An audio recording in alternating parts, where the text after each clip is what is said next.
Hey everybody, this is Lowly Jane, animal communicator and energy healer from animals-speak.com, and you're listening to Lowly Jane Animal Communication Podcast, the show that promises to open your mind and heart to the amazing world of animal communication, energy healing, and what I like to call interspecies therapy. Thanks for joining me. Today, I'll be talking about animal aromatherapy, including botanicals, herbs, essential oils, and flower essences. We'll discuss the do's and the don'ts of animal aromatherapy, as well as cautions for different species of animals. In this episode, I hope to give you a basic understanding of how to safely use aromatherapy for your animals. For more in-depth detailed information, I will be holding an animal aromatherapy workshop live on Zoom October 21st. To register for the workshop or sign up for an aromatherapy consultation, please go to my website at animals-speak.com. First, let me tell you a little bit about myself. I'm a certified professional animal communicator and pranic healer, but I also have a master's degree in nutrition and I'm a registered dietitian. So I've been working with plant botanicals for many, many years now for both humans and animals. So I work with essential oils, flower essences, and herbs and plant botanicals. So I offer remote and in-person animal communication, energy healing, and animal aromatherapy consultations for all kinds of animal issues. This information in this podcast today is not intended to diagnose, treat, cure, or prevent disease in your animals and does not replace medical advice given to you by your veterinarian. Now let's get started with animal aromatherapy. It seems everyone is warming up to the idea of using aromatherapy to reduce stress or to balance themselves out. And of course, we want the same for our pets. But before you begin using aromatherapy around your animals, there are many, many important things you need to know first. Here are some basic and general recommendations for using aromatherapy with animals. I know that you're excited to jump right in, but please approach the use of animal aromatherapy safely and responsibly. It is your responsibility as an animal caretaker to do your proper research on the quality and cautions of herbs, essential oil extracts, and flower essences you're using around your animals. And please understand that many veterinarians are still becoming aware of using aromatherapy and essential oils for animals. So please refer yourself to a veterinarian that is skilled and trained in holistic practices and the use of herbs, essential oils, and flower essences for animals. And if your pet is pregnant, nursing, or has a medical condition, please consult a veterinarian with experience with essential oils before use. And, of course, avoid on puppies and kittens and any infant animals. Keep in mind, animals are individual just like humans and may have an allergy or sensitivity to essential oils. Also, if you have multiple animals in the household, please see all the cautions for all these species of animals that you have, since many animals, including cats, are extremely sensitive and many botanicals and oils are toxic to cats. So please take the time to educate and familiarize yourself with the do's and the don'ts before starting aromatherapy on your animals. Or you can take my in-depth workshop on animal aromatherapy. So what is the difference between botanicals, herbs, essential oils, and flower essences? Well, many. So let's do a few definitions first so you understand the differences. Botanicals are substances obtained from plants and they're used as additives. And typically we see them added to supplements. We call them superfoods sometimes, cosmetics, foods, and it's all for their medicinal benefits or the fragrances or natural flavors. So those are called botanicals. The next thing is a hydrosol. A hydrosol is like a floral water. It's produced in the same distillation process as essential oils, but they are predominantly made of water compounds of the plant with minute amounts of essential oil. So usually you'll see hydrosols in like skincare or toners or things that you just spray on yourself. Um, the quality of hydrosols vary greatly because of the distillation process. Sometimes it's left over from the essential oil, sometimes it's produced itself, but the quality varies greatly. So it may not be therapeutic grade. So I prefer not to use them on animals because you're not sure what you're getting. I mean, it can be across the board. Hydrosols are not consistent. So I would not use them for dilutions. I would just make your own dilutions with pure essential oils. So make sure the oils do not contain any alcohol, which is toxic to animals. The next thing are herbs. Herbs are medicinal plants, and typically the leaves, the flowers, or the bark of the plant are dried for medicinal qualities. And a lot of times, people with horses use dried herbs because they can get them in bulk, and horses do really well. Maybe not so much for small animals, but for larger animals, I would say it's more helpful. So the next thing are essential oils, and that's mainly what we're going to focus on, essential oils and flower essences. So essential oils are concentrated oil extracts containing volatile chemical compounds from the plants. They're also called volatile oils, ethereal oils, or simply the oil of the plant from which they were extracted. Essential oils are about 55 to 70 times the concentration of herbs. So they must be diluted when using. Never forget that. They are extremely concentrated. So you must dilute and err on the side of caution because of the concentration. So these are the oils that you can buy in small dropper bottles, but beware. These oils are very concentrated, so they must be of high quality. They must be organic and free of pesticides and 100% botanical plant extracts that they are listed as. You do not want any other ingredient. If you turn the label over and you see a blend of oils, that's not what you're going for, unless it's a specific blend that's good for animals, okay? So don't use blends unless they are made specifically for animals. And also, I do not want to see alcohol in anything ever that you give your animal. Let me tell you a little story. Once upon a time, before I knew all this information, I had a cat. She started having grand mal seizures. I went to a regular vet. She told me to take Rescue Remedy, which is a flower essence. We'll get to that later.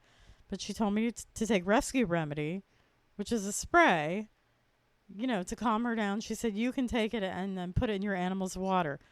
Well, I bought the Rescue Remedy that they have at the store.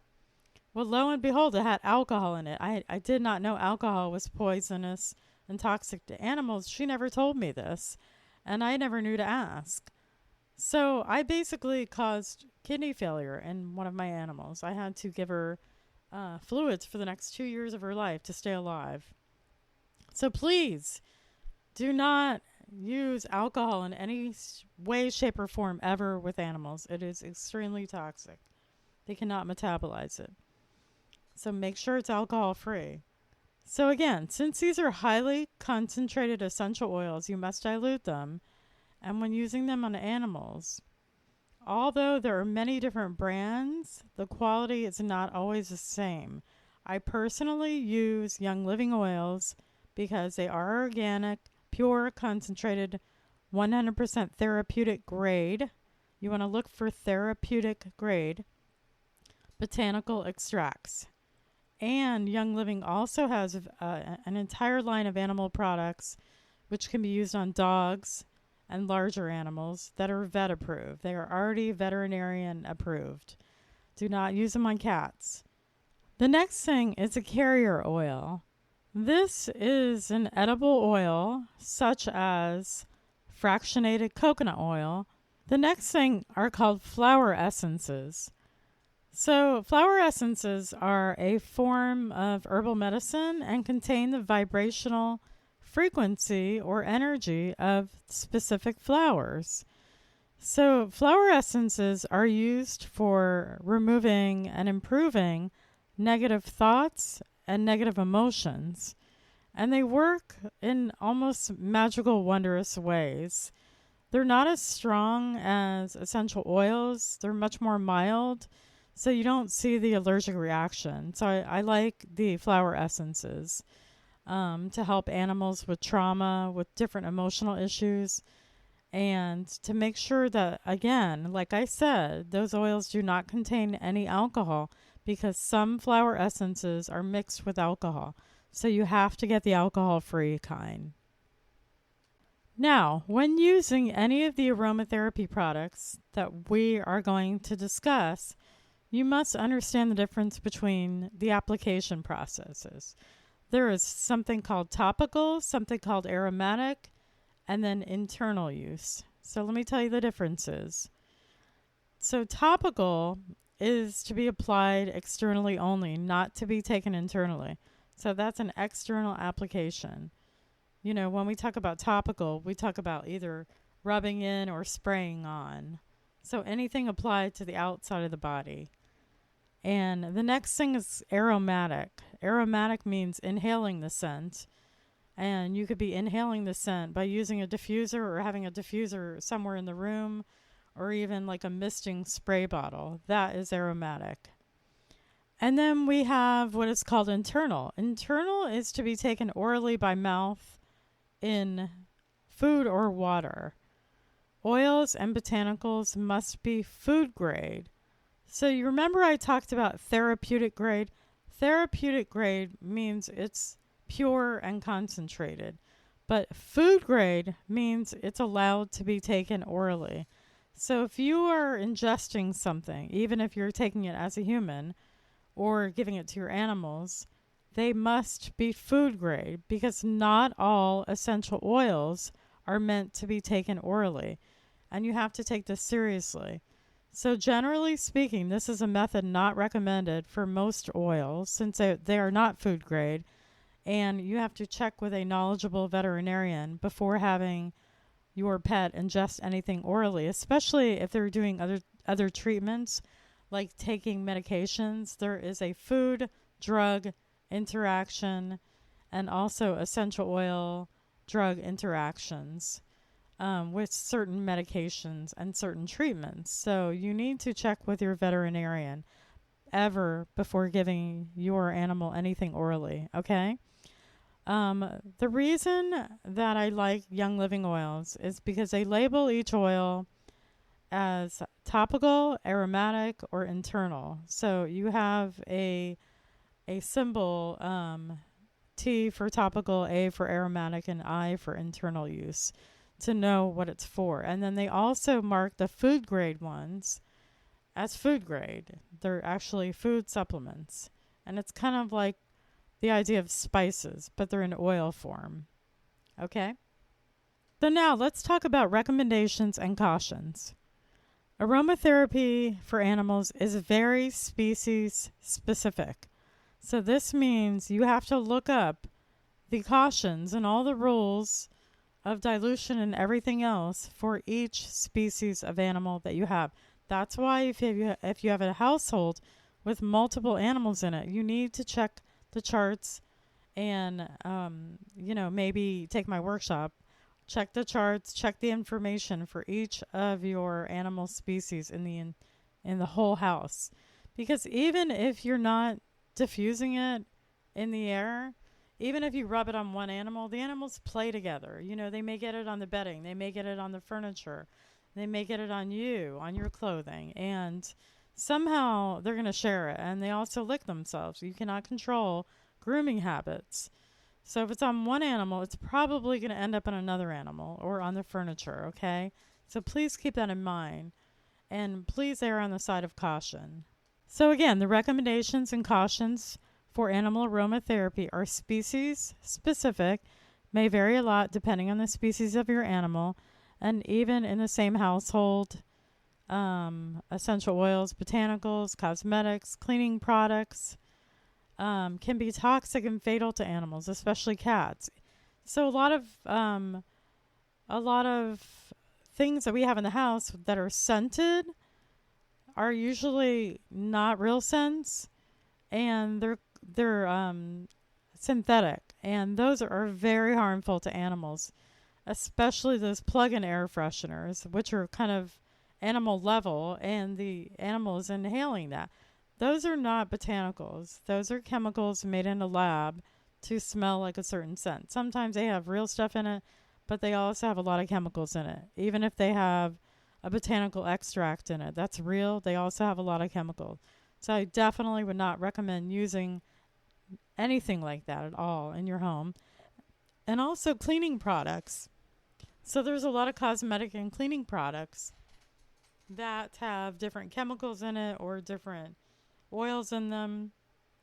They can be toxic and fatal to animals, especially cats. So please look up the veterinarian recommendations for species of your animal, and I will talk about species specific recommendations again in my workshop. So the next thing you want to know is you want to care for each animal differently because, like I said, they're all different, even within the species. They may have allergies or sensitivities that another animal in the same species does not have. So you want to use extreme caution with essential oils around cats and dogs under 8 weeks old because they are developing at fast rates and it's easy to mess up the dilutions for the breed and size. So honestly, I wouldn't use any aromatherapy for infant animals. Just wait until they're older. That's the best bet. So the next thing is to start small and use in moderation. Animals are generally more sensitive to essential oils than humans are.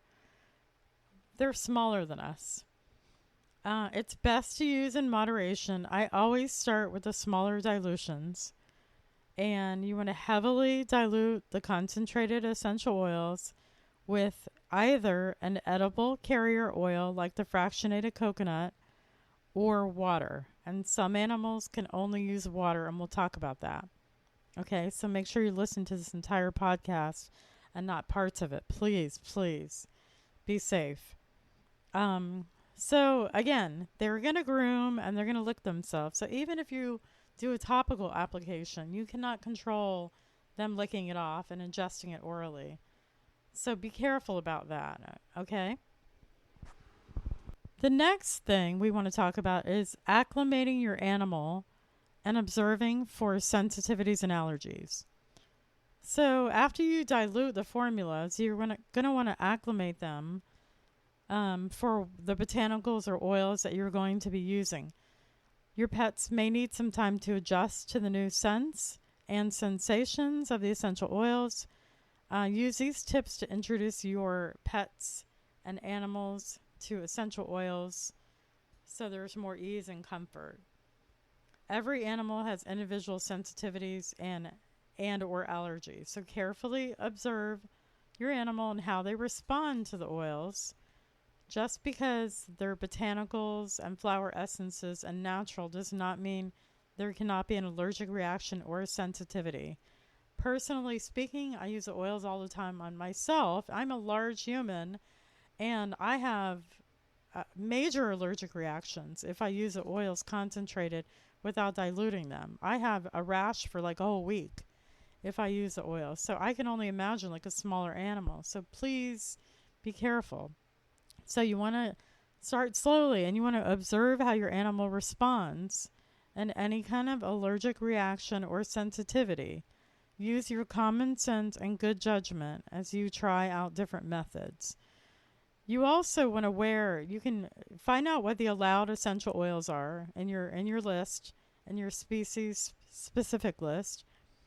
And then you want to maybe wear those on your own hands or wrist so it can let your pets kind of smell on their own terms. This way they can be exposed to the aroma without it being directly on them as they play and cuddle with you. If the animal starts salivating or you notice a change in the stool or vomiting or lack of appetite when using essential oils, the use of the essential oils should be stopped immediately. Try to write down what the oil was used and how much was used, the dilution and the application method that you used, and keep this record for future use with your animal. So each animal should have a little diary. You can do this on an index card or on your computer or your phone or whatever, but they should have a little diary of the usages and what they're sensitive to and how you diluted it. That way, if you start small, you can go up in dilutions, and we'll talk about that. Make sure you don't use the oils near the animal's eyes, mouth, nose, or sensitive areas unless we are talking about a very specific recipe from the veterinarians that I pull from, the holistic veterinarians. So unless we're doing a really specific thing, you keep away from the face, the eyes, the mouth, the nose, and all sensitive areas. Also, our pet's sense of smell is very heightened, as you know, compared to ours as humans.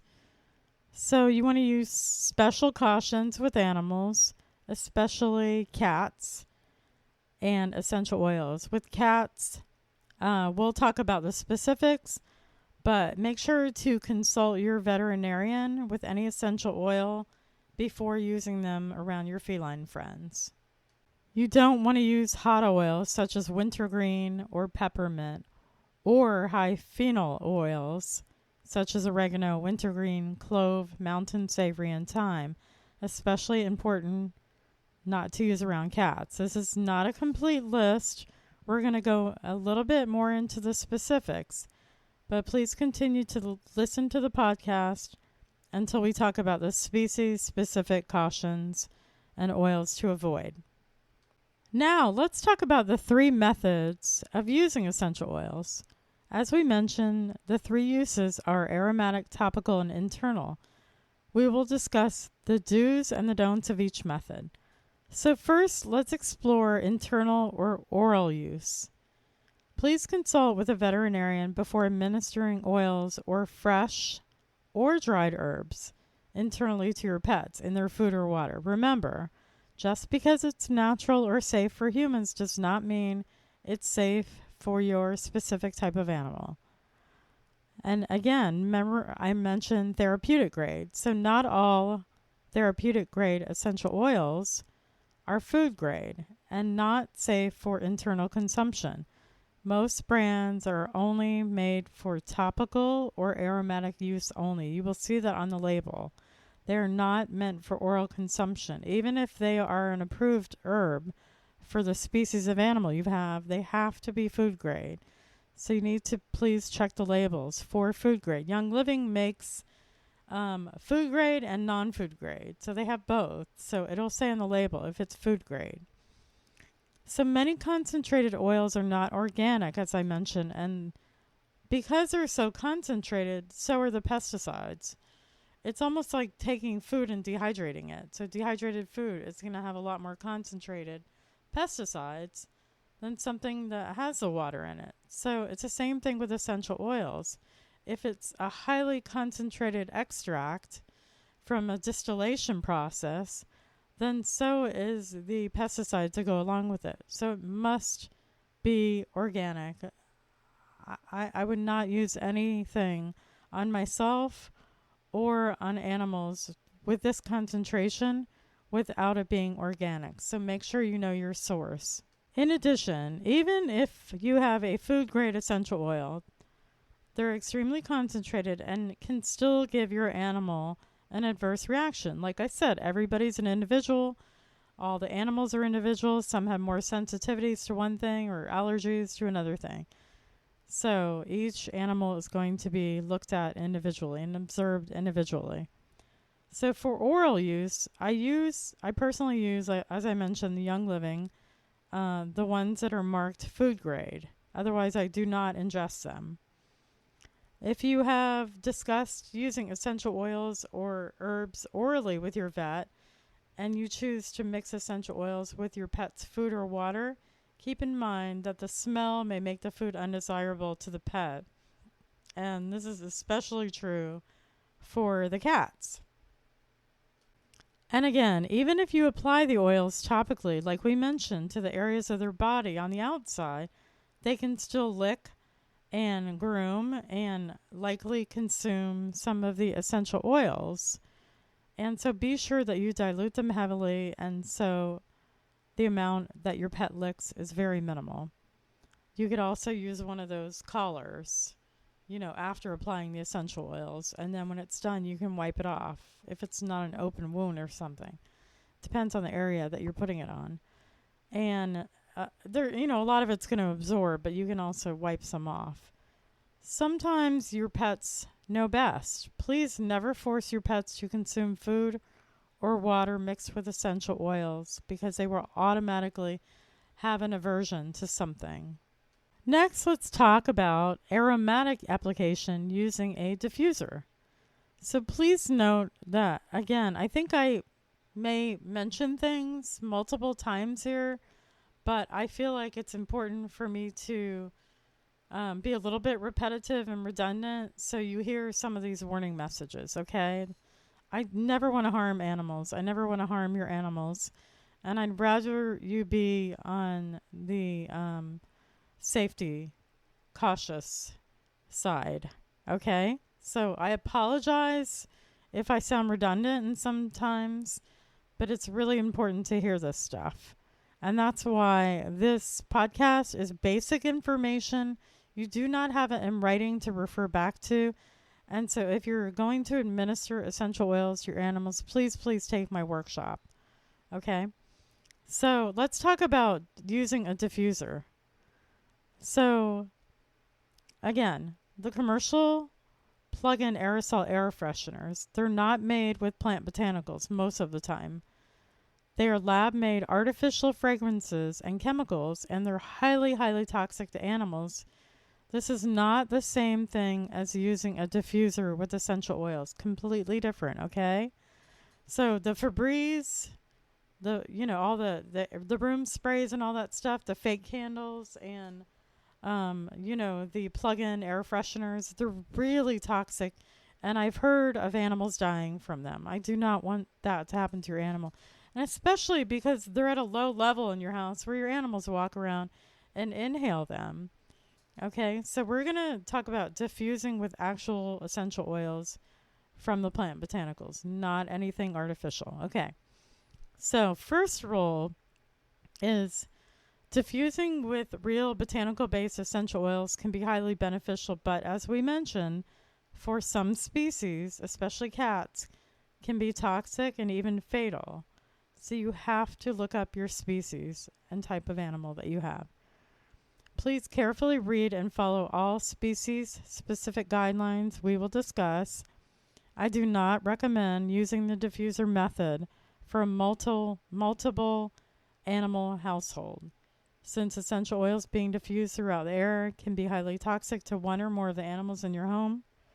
Since they may play together, they may breathe in all the same air, or even if it gets on one animal's fur, they may transfer it to the other animals or the toys or the bedding. So if you want to use a diffuser, look up all the animals and make sure it's safe for all the animals, okay? The next thing you need to know is the only time I would recommend this is if, like I said, all the animals get approved for the specific oils and they're all acclimated first, and you can observe each and every one of them to pass the allergy and sensitivity test.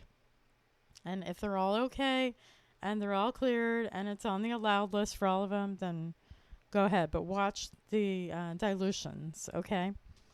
Especially if you have large animals and small animals. If you are thinking about diffusing oils for your pets, please make sure you're using a water diffuser. This is the type of diffuser where you're going to pour water in there and then pour a few drops of the oil in there. That's a water diffuser where oils can be diluted. Do not use the other diffuser type, which is where oils are used directly from the bottles. Those have different names. They're called oil diffusers or air diffusers, or, I've heard them called other things. So if you dump up dump the bottle upside down and put it in the diffuser or plug it into the wall. Don't use that method because there's no dilution, okay? So only use the water diffuser. The next thing is diffuse essential oil in spaces where your pets like to relax. Small amounts over time will help your animals ease into being around the essential oils. If it's all clear with all your animals, you can introduce the animal this way. It's a safe introduction to pets. Often start with diffusing in their area with an exit option where your animals have access to a well-ventilated area where they can leave or avoid the diffused oil if it bothers them. So never ever in trapped or enclosed spaces like cages. Never ever. Not under any circumstances. Some vet recommends that's okay, and I don't think that's okay.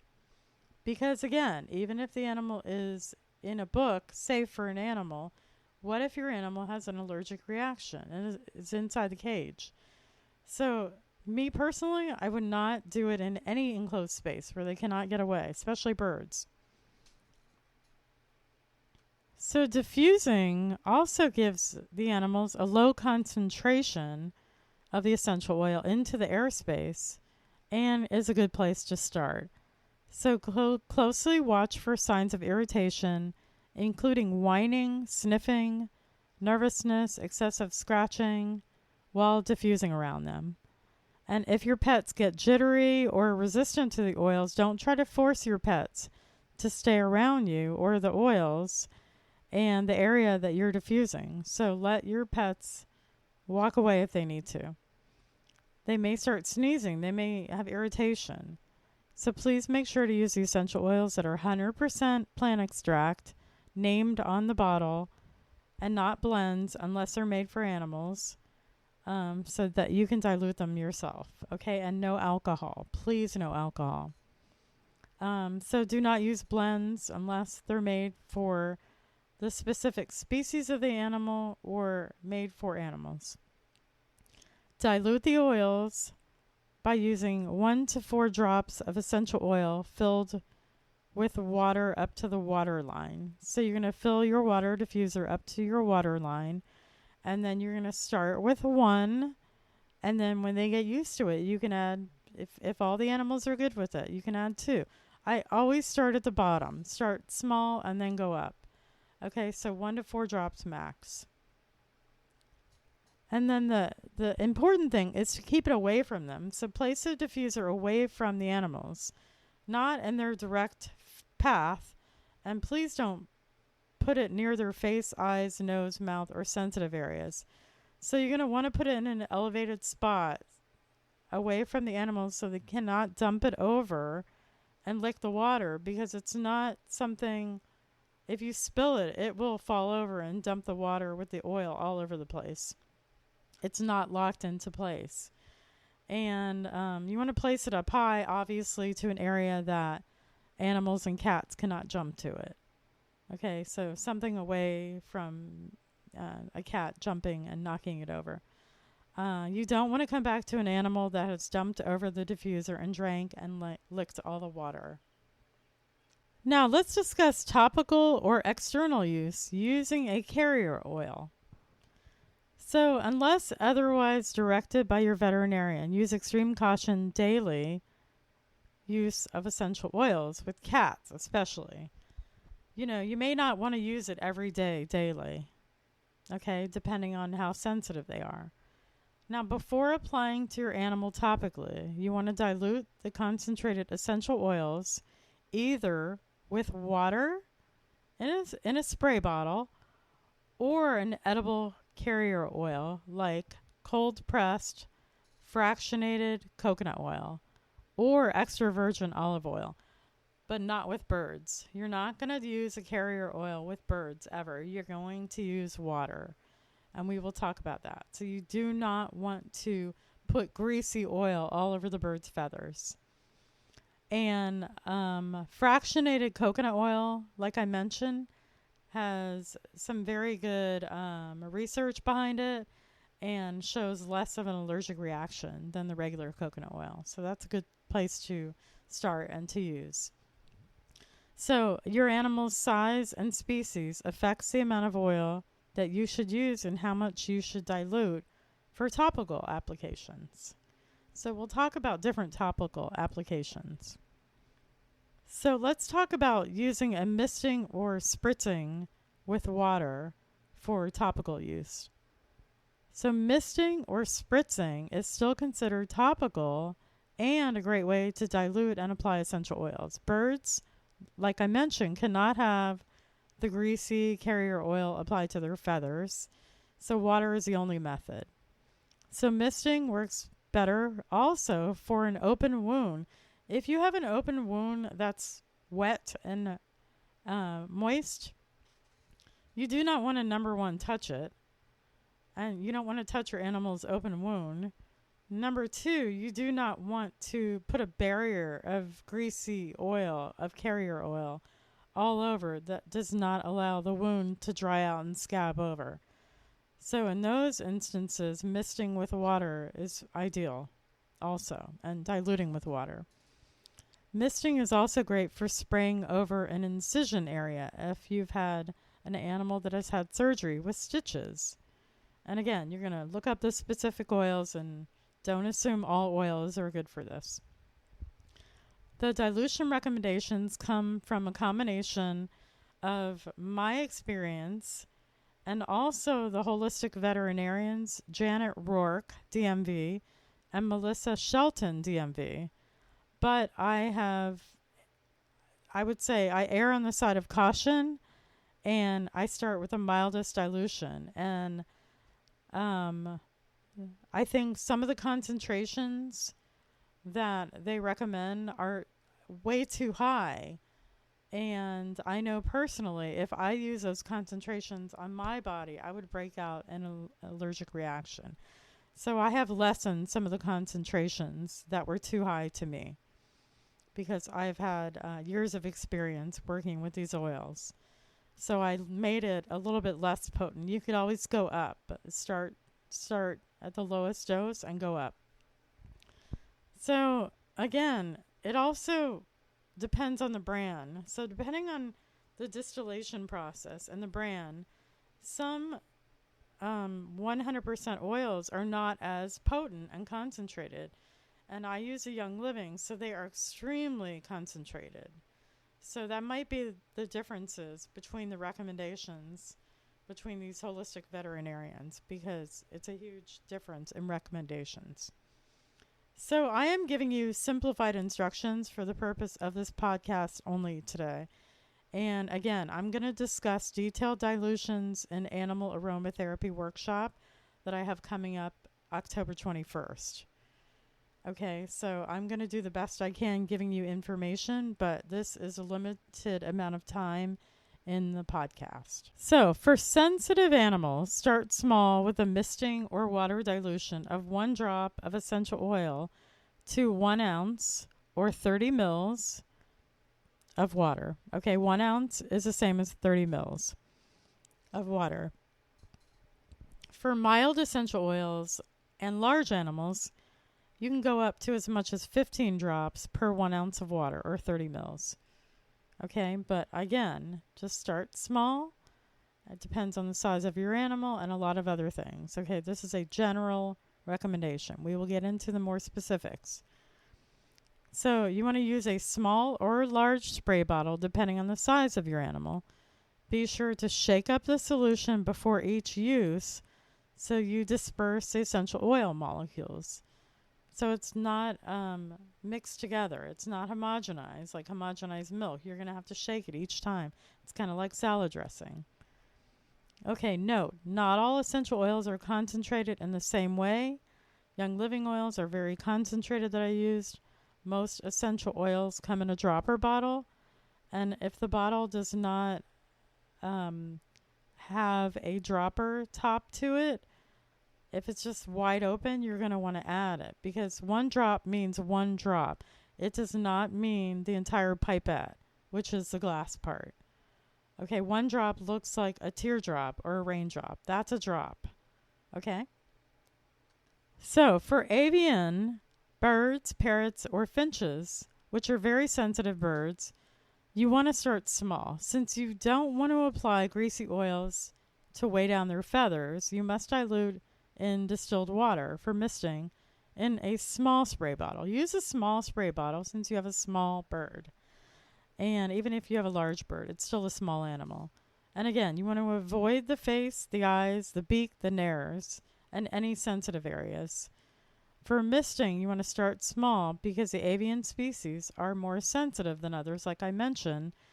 And you want to start with about maybe 4 drops of essential oil per 1 ounce of distilled water.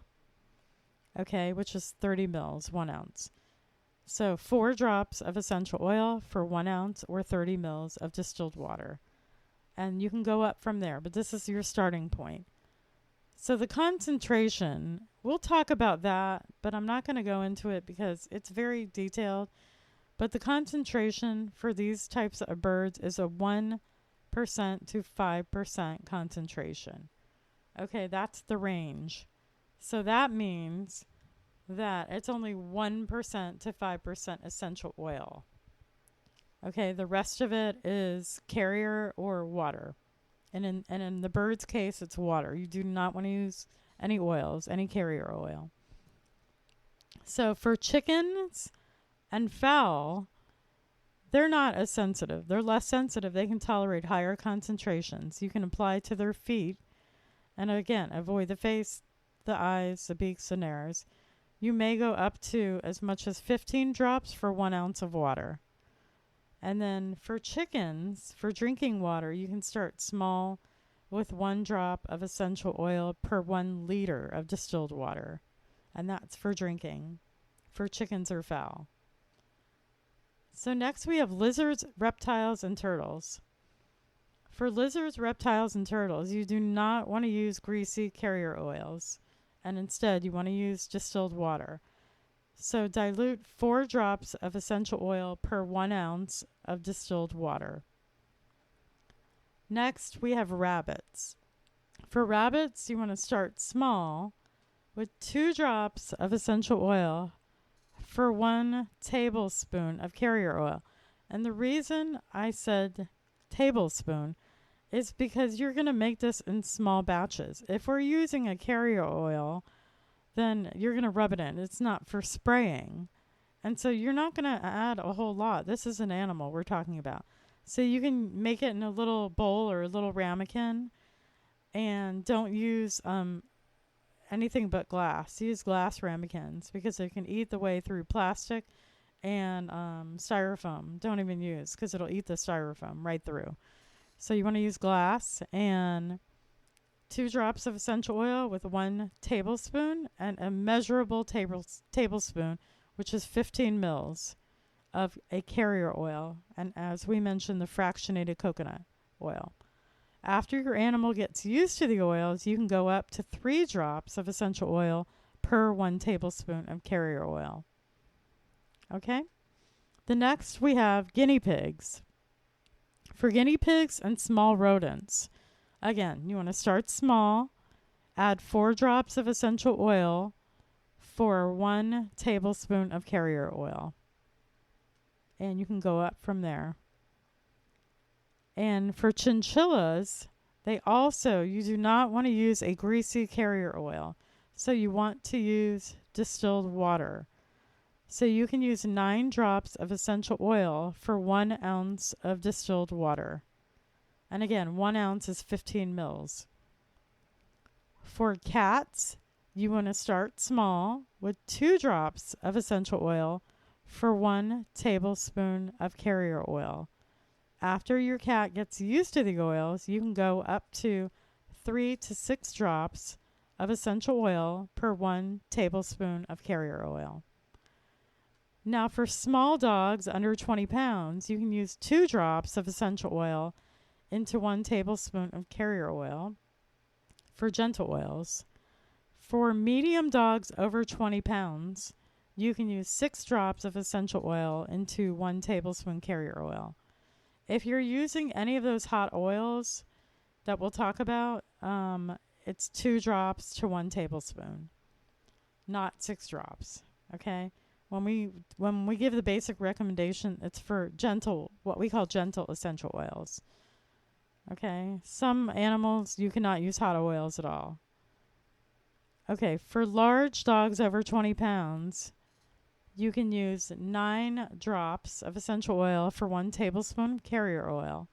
If you're using hot oils, 2 drops of essential oil to 1 tablespoon.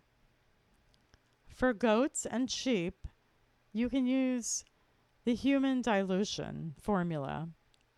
You can use 6 to 30 drops of essential oil into 1 tablespoon carrier oil.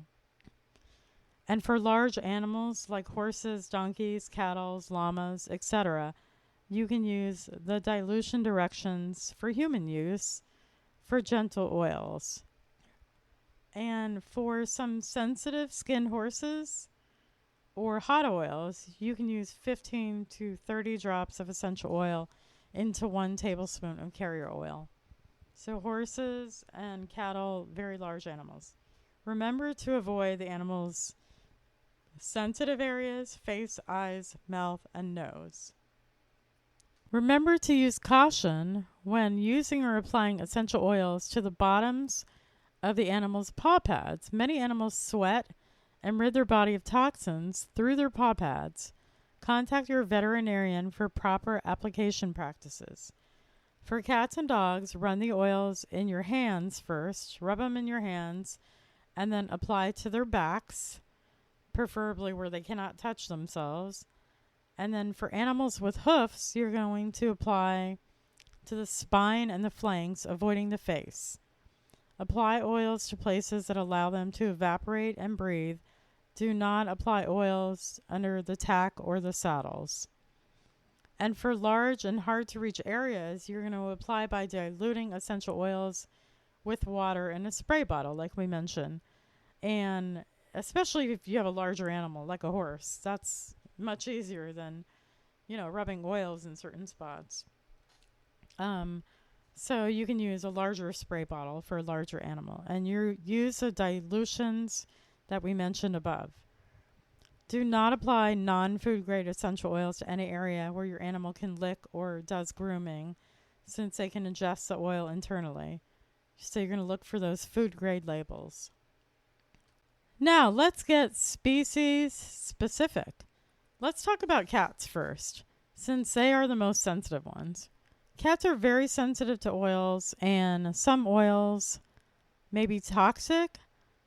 So please check the list of oils that are okay to use on cats and the oils to avoid and never use on cats. Also check with your veterinarian to make sure they do not interfere with other treatments they are receiving. For cats, you are going to want to use oils for topical or external use only, for the most part, unless you get vet approval. Again, essential oils are concentrated and must be diluted for cats.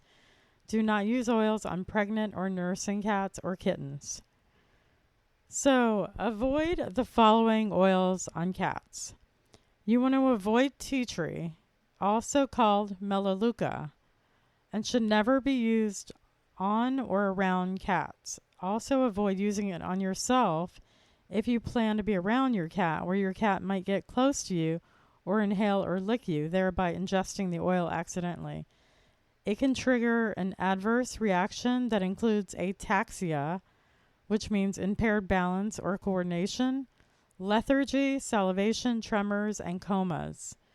And unfortunately, a lot of human cosmetic products have tea tree oil in them, including shampoos, conditioners, lotions, all that stuff. So beware of tea tree. Avoid all citrus oils, citrus essential oils, including bergamot, grapefruit, lemon, lime, and orange for cats. No citrus oils. You want to avoid any mint essential oils, including peppermint and spearmint. Remember, we are doing the avoid list right now, so these are things you want to avoid. So you also want to avoid lavender. It's toxic if applied topically. Neat means undiluted. To your cat's skin or fur, and as any essential oil can be if it's undiluted. You have to be careful about that, but especially lavender. You also want to avoid bay, birch, cinnamon, citronella, clove, eucalyptus, fir, geranium, juniper, melaleuca oil, which is tea tree, pennyroyal, pine, tea tree, also called melaleuca, wintergreen, and lang lang, which starts with a Y. Lang lang. Now, these are the safe oils that are allowed to be used on cats. After acclimating your cat to these oils, follow the dilution guidelines we discussed. The following list of essential oils are safe for cats: cedarwood, copaiba, frankincense, rosemary, and helichrysum. To dilute the oil with a carrier oil, according to the ratios that we talked about, you can't control if your cat is going to lick their fur or paws. And again, first you want to acclimate your cat by wearing or diffusing the allowed oils near them. Remove other animals in the house from the area if you are diffusing and they're not allowed to be around those oils. Also, stay near your cat and watch for reactions. You may also take a cotton pad and wave the scent around in the air first to see how the cat handles it specifically for the oils. If your cat is acclimated to the oil and not sensitive or allergic, then you can apply to paws. As we mentioned, you want to apply in between the paws, not on the paw pads. To massage on fur, you want to dilute the oil with an edible carrier oil with the ratios that we discussed. And to spray on or bathe in, you can dilute the essential oils with water. You can do this in the bath while bathing your cat or using a spray bottle to spritz your cat's fur. Next, let's learn about aromatherapy for dogs. Dogs have an acute sense of smell compared to humans. They can smell 100,000 times better than we can. Humans only have 6 million olfactory receptors, and dogs have 125 to 250 million of those. So a little oil can go a long way, especially with a dog. So please do not use on pregnant or nursing dogs or puppies. So dilute oils with an edible carrier oil using the ratios we discussed. Wear or diffuse near dogs to acclimate them. Do not administer internally or orally unless you check with your vet and use food-grade oils. Apply on the back away from areas which can be licked. And then if you must use oils to other areas, use one of those cone collars, although dogs don't like it, until you can remove the oil residue with a warm washcloth, unless it's something that you cannot remove. It depends on what we're using it for. And then follow the dilution guidelines we discussed. And then take extra care when using any essential oils, especially with those with citric ingredients around cats in the household. You want to avoid the following oils on dogs. So avoid camphor, cassia, clove, mountain savory, oregano, peppermint, thyme, and wintergreen. The following oils that we're going to talk about, and also animal care products, are safe to use on dogs. So Young Living has a whole line called Animal Sense, and they are already veterinarian approved. They're already pre-mixed and everything that you need. They're made for animals. They're made for dogs, not for cats. And they are veterinarian approved. So these are called Animal Sense. TOA, Infectaway, Menuel, Puriclean, Paraguy's, Animal Sense ointment, and then Animal Sense shampoo. So all you need to do with that is follow the package directions and carefully apply according to the size and species of your animal. Again, don't think they're meant for cats. And additional dilution is recommended for smaller species with the Animal Sense Young Living products. So the following list are essential oils and some Young Living blends that are safe to use on dogs. So frankincense, geranium, patchouli, lavender, again, do not use around cats, And the Young Living blends are called Digees, Stress Away. Do not use around cats for the stress away. And Valor. Valor contains frankincense, black spruce, blue tansy, camphor wood, and geranium. Okay, so those are the safe oils to use, and you're still going to dilute them, even though they're blends, some of them. So after acclimating your dog to these oils, dilute as directed, as we talked about. Rub on your hands and gently massage into your dog's fur. Rub on your dog's back and belly and scratch behind the ears. You may also put a couple of drops using the dilutions that we talked about in a spray bottle of distilled or spring water and spray on the fur. Avoid mouth, nose, and eye area. In my upcoming animal aromatherapy workshop, we will also be discussing using oils on your dog's meridian or acupuncture paw points, kind of like human reflexology, but for dogs. Next, let's move on to horses and other large animals. For horses and other large animals, use a dilution ratio we discussed, or start with a human usage amount found on the label directions. For ease of application, mix with water in a large spray bottle and start small and use in moderation. Horses and large animals also do great with dried herbs, but keep in mind that even a large animal like a horse can have an allergic reaction to specific dried herbs or oils, so make sure to acclimate first and check for sensitivities also. We will be discussing the use of dried herbs for horses and large mammals in the upcoming workshop. Next, let's talk about birds. Birds have a sensitive respiratory system, and they are greatly affected by household toxins, air fresheners, candles, smoke, and oil droplets in the air. So you want to avoid using the diffuser near the bird's cage because they will not be able to move away from the area if the essential oil is too strong or if they develop trouble breathing. As a preferable method is misting with a spray bottle, a small spray bottle, so you can control application, and again, should take place in a well-ventilated, uncaged area. Since the bird has feathers instead of fur, you want to avoid coating the bird's feathers in oil. So essential oils should be diluted, like we talked about, in distilled water for misting instead of using a greasy carrier oil. And you want to use sparingly, avoiding the face, eyes, nares, beak area, and any other sensitive areas. I would recommend misting the bird and then removing them from the area immediately so they can breathe clean, fresh air and do not inhale any oil droplets into their lungs. Do not mist birds inside the cage where they cannot escape. Some really sensitive birds are parrots, parakeets, finches, canaries, bunchies, and similar.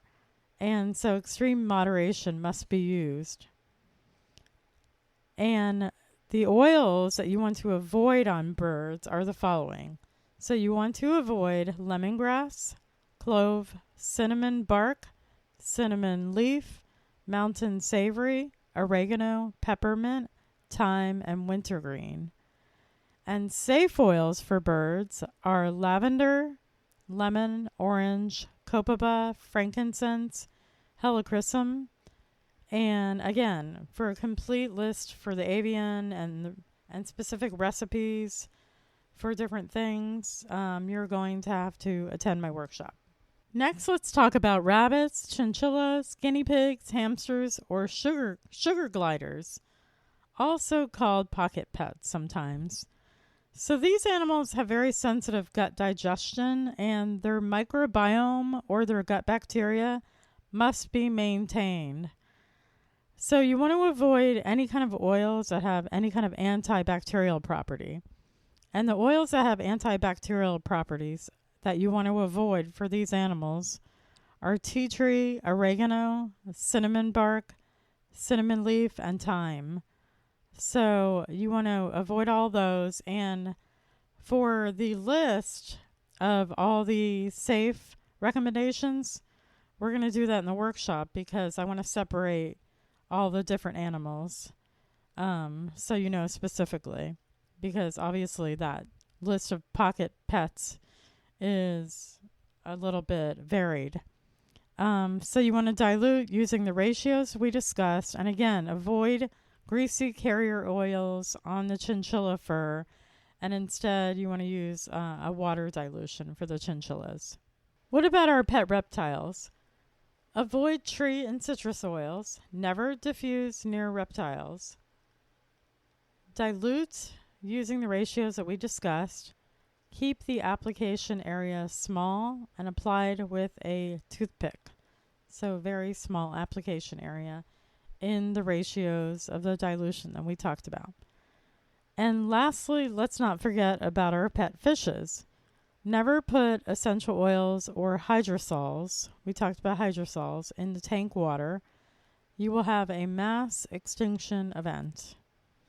If you are diffusing oils around the house, be sure to diffuse only around a closed and filtered tank. There are many, many other animal species and also household pets. And because of lack of time and the depth of information, again, you're going to want to take my workshop. So now we are going to talk about flower essences. Just like humans, animals feel all the same emotions that we do. Sometimes we get stuck, and so do your animals. Flower essences are fantastic ways to restore emotional balance, and they're also gentler than essential oils. They don't have the high concentration levels. They're much more diluted, and they are gentle, and they don't have the sensitivities. And so they're great for getting rid of negative emotions like fear, panic, high strung, not relaxed, fear of loud noises, terror, phobias, trauma, abuse, shock, insecurity, intolerance toward others, self-control, repeated behavior patterns, passiveness or territorial nature, disinterest in life, obsessive behavior, lack of confidence, low self-esteem, overwhelm, despondency, lethargy, sadness, codependency, jealousy, anger, attacking, homesickness, loss, impatience, being over-energized, afraid of the weather, shy or timid, submissive, disinterest in life, exhaustion, lack of vitality, lack of ambition, lack of sense of purpose, lack of courage, indecisiveness or can't make up their mind, sulking behavior, self-pity, needing to be the center of attention, authoritative, dominance, aggression, excessive barking, hissing, unfriendly, standoffish, unsocial, lack of affection, and even help when there is a lot of change for adapting to new surroundings or changes in a living situation. Sound great? It's also great for humans.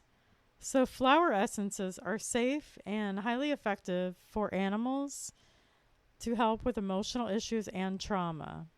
Make sure to avoid the flower essences that contain alcohol. Again, as the story that I told you, alcohol is a poison. It's highly toxic for all animals. So make sure you check the label for everything that you're using. And also xylitol. They have to avoid xylitol. That's not usually in flower essences, but sometimes it's in animal products. To use, you would dilute 3 to 6 drops of a flower essence into a brown bottle into distilled or spring water, and then you administer 1 drop of the diluted mixture to your animals 4 times a day. So we will talk in detail about specific flower essences for those emotions that we mentioned. Woo, that was a lot of information. I know your brain is full, mine is. So you can see why I cannot give you all the information on a podcast. So that brings us to the end of this episode, and I hope you have a much greater understanding of the basics of aromatherapy for your animals. Reserve your spot for my upcoming animal aromatherapy workshop, or book your animal communication, aromatherapy, or healing session. You have nothing to lose and everything to gain, as well as opening your heart, mind, and spirit to your deep connection with your beloved animals. For more information, visit my website at animals-speak.com or email me at lolijaneanimalcommunication@gmail.com. And my name is spelled Lolijane.